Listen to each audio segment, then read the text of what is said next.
ଜୀବନରେ ସଫଳତାକୁ ସହଜରେ ପାଇବା ପାଇଁ ଯୋଗର ଆବଶ୍ୟକତା ରହିଛି। ଯୋଗ ଚିନ୍ତାଶକ୍ତିକୁ ବଢ଼ାଏ, ମନକୁ ଶାନ୍ତ ଓ ସ୍ଥିର କରେ, ଶରୀରକୁ ଶକ୍ତିଶାଳୀ କରେ।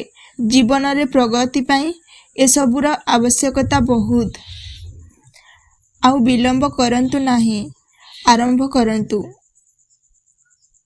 ଆଜି ଆସନ୍ତୁ ଶିଖିବା ପଶ୍ଚିମୋତ୍ତାନାସନ।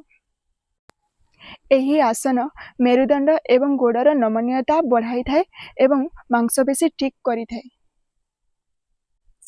ଏହା ମସ୍ତିଷ୍କକୁ ଶାନ୍ତ ରଖିଥାଏ ଏବଂ ଚିନ୍ତାମୁକ୍ତ କରିଥାଏ। ଏହି ଆସନ ପେଟ ଉପରେ ଚାପ ପକାଉଥିବାରୁ କୋଷ୍ଠକାଠିନ୍ୟ ଏବଂ ପେଟର ରୋଗ ଦୂର କରିଥାଏ। ଏହି ଆସନଟି ପିଠିରେ ଆଘାତ ଥିଲେ, ଗର୍ଭବତୀ ଥିଲେ ଡାକ୍ତରଙ୍କ ପରାମର୍ଶ ନେଇ କରନ୍ତୁ।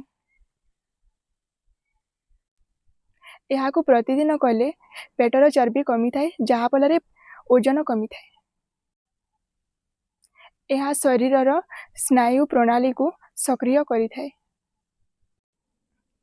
ପ୍ରଥମେ ଦୁଇ ଗୋଡ଼କୁ ଆଗ ଲମ୍ବାନ୍ତୁ, ତାପରେ ଦୁଇ ହାତକୁ ଉପରକୁ ଟେକନ୍ତୁ, ଶରୀରକୁ ଉପରକୁ ଟାଣନ୍ତୁ।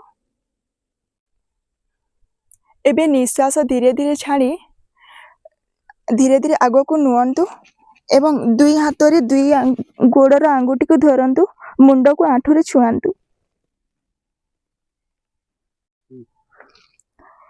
ଏବେ ଧୀରେ ଧୀରେ ନିଶ୍ୱାସ ନେଇ ପୂର୍ବ ସ୍ଥିତିକୁ ଫେରି ଆସନ୍ତୁ।